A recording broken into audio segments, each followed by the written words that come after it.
किस्सा उस समय का है जब चीन और जापान के मध्य युद्ध चल रहा था।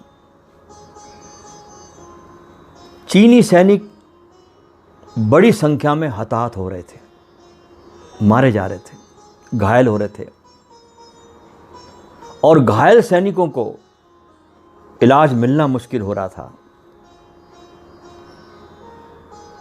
क्योंकि ये भारत और चाइना उस समय दोनों देश ब्रिटिश सरकार के अधीन थे। चीन के पास डॉक्टरों की कमी थी। चीन ने अपने कई पड़ोसी देश के सामने मदद के लिए हाथ फैलाया और इसी क्रम में चीन ने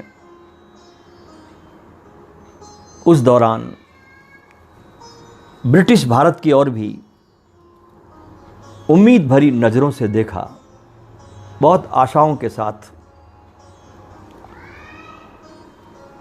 ये वर्ष 1938 की बात है। जवाहरलाल नेहरू और सुभाष चंद्र बोस के हस्तक्षेप से भारत की ओर से उस समय एक 5 सदस्यीय चिकित्सा दल तत्काल चीन भेजा गया। डॉक्टर कोटनिस और भारतीय चिकित्सा दल के साथी चीन के यनान प्रांत में भेजे गए। 5 सदस्यीय दल के सदस्यों में जो लोग थे उसमें Madan Mohan Lal Atal, doctor Cholkar, doctor Mukherjee, doctor Vijay Kumar Basu और डॉक्टर द्वारकानाथ शांताराम कोटनिस थे। डॉक्टर कोटनिस महाराष्ट्र के सोलापुर में जन्मे थे। मेडिकल के क्षेत्र में बहुत कम उम्र में ये नाम कमाने वाले डॉक्टर कोटनिस ने आला दर्जे के भारत में रहकर शोध कार्य पूरे किए थे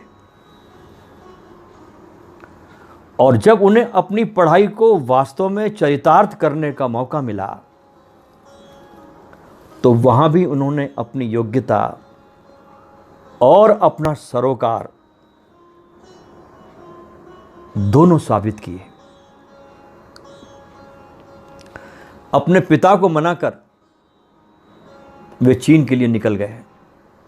पिता तो चाहते थे कि कोटनिस अपनी खुद की क्लिनिक खोलकर अपने पैतृक शहर सोलापुर में ही प्रैक्टिस शुरू करें, लेकिन नियति को कुछ और ही मंजूर था। और ऐसे जिनके भीतर जज्बात होते हैं, जिन लोगों के भीतर उनकी दृष्टि बड़ी विहंगम होती है।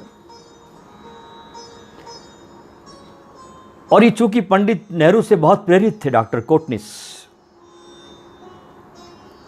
इसलिए इनको कोई रोक नहीं सका, परिवार के बंधन इनको रोक नहीं पाए और वे चीन गए। ख्वाजा अहमद अब्बास लिखते हैं कि वे बड़ी मुश्किल से सोते थे। डॉक्टर कोटनिस घायल सैनिकों की देखरेख में बहुत बार वे 20-20 घंटे काम करते थे। सोचिए आप, युद्ध चल रहा है,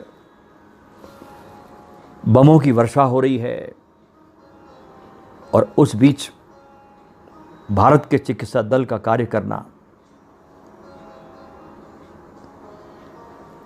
और वो भी 20-20 घंटे।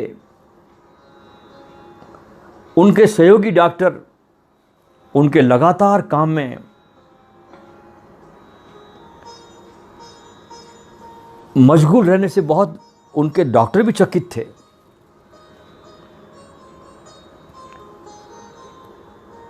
उस समय उस चिकित्सा दल में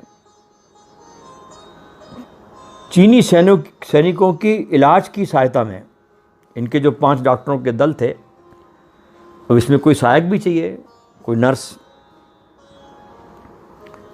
इनकी सहायता के लिए चीन की एक प्रशिक्षित नर्स भी शामिल होती है।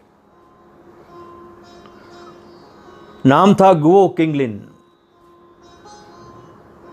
डॉक्टर कोटनिस और किंगलन एक दूसरे को पसंद करने लगे, क्योंकि वो भी बहुत मेहनती थी, 20-20 घंटे साथ देती थी डॉक्टर कोटनिस का। और फिर वे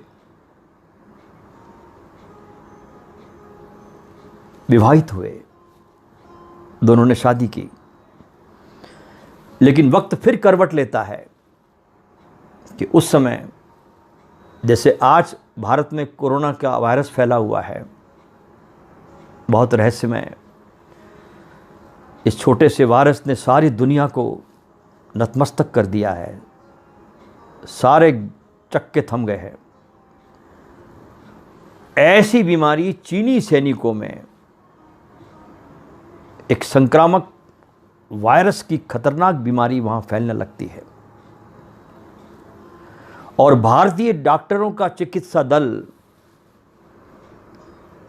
उन सब सैनिकों को जी जान से बचाने में लग जाता है, और जिसकी कीमत अंततः उनमें से एक डॉक्टर कोटनिस को ही चुकानी पड़ती है। वह भी उसी बीमारी से संक्रमित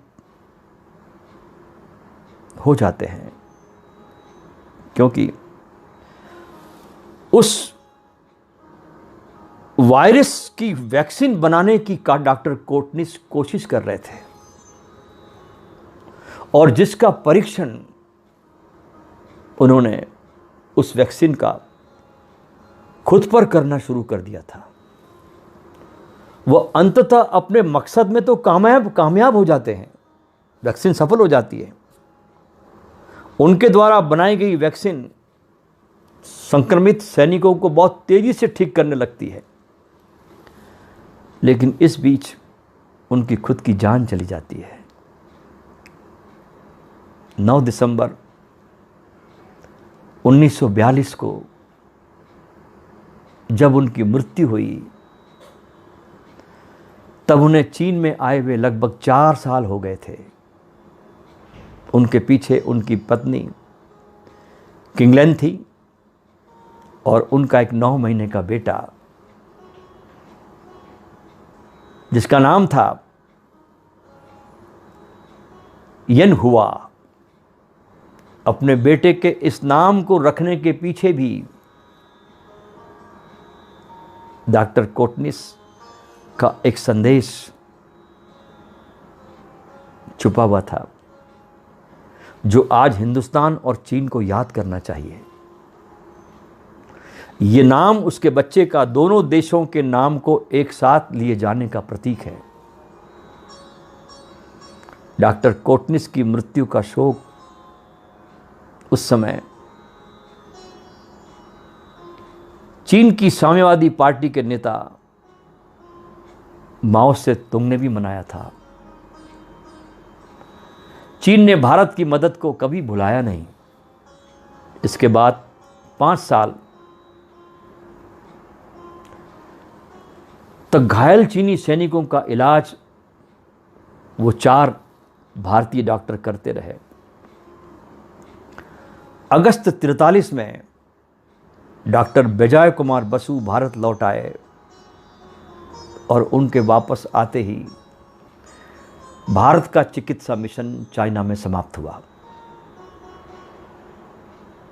चीन ने वर्ष 1976 में हेबेई प्रांत के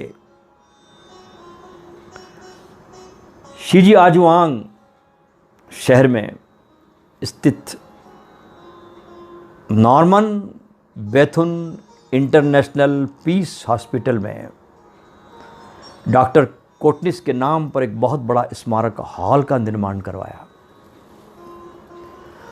1987 में डॉक्टर बसु की याद में एक स्मारक बनाया।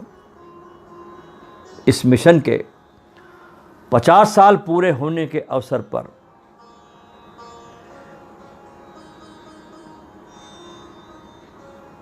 इस मिशन के भारतीय अभियान दल के 5 डॉक्टरों को समर्पित जो गए थे, वहाँ एक मेमोरियल हॉल बनवाया गया। यहां तक सम्मान प्रदर्शित किया गया कि चीन और भारत दोनों देशों की सरकारों ने डॉक्टर कोटनिस के नाम एक स्टाम्प भी जारी किया। यह गाथा डॉक्टर कोटनिस की विश्व मैत्री भाव का सर्वोच्च शिखर है, सबसे बड़ा शिखर है, कि जहां अपने प्राण भी न्यौछावर कर दिए जाते हैं, लोगों की जान को बचाने के लिए। मैत्री असीम है, क्योंकि ये पूरी तरह से आपकी अपनी खिलावट है। मित्रता में आप खिल जाते हैं। इसलिए मैत्री बनाओ सारे अस्तित्व के साथ, संसार के सभी जीवों के साथ, प्राणियों के साथ, और उस मैत्री में तुम वो सब पालोगे जो पाने के योग्य है।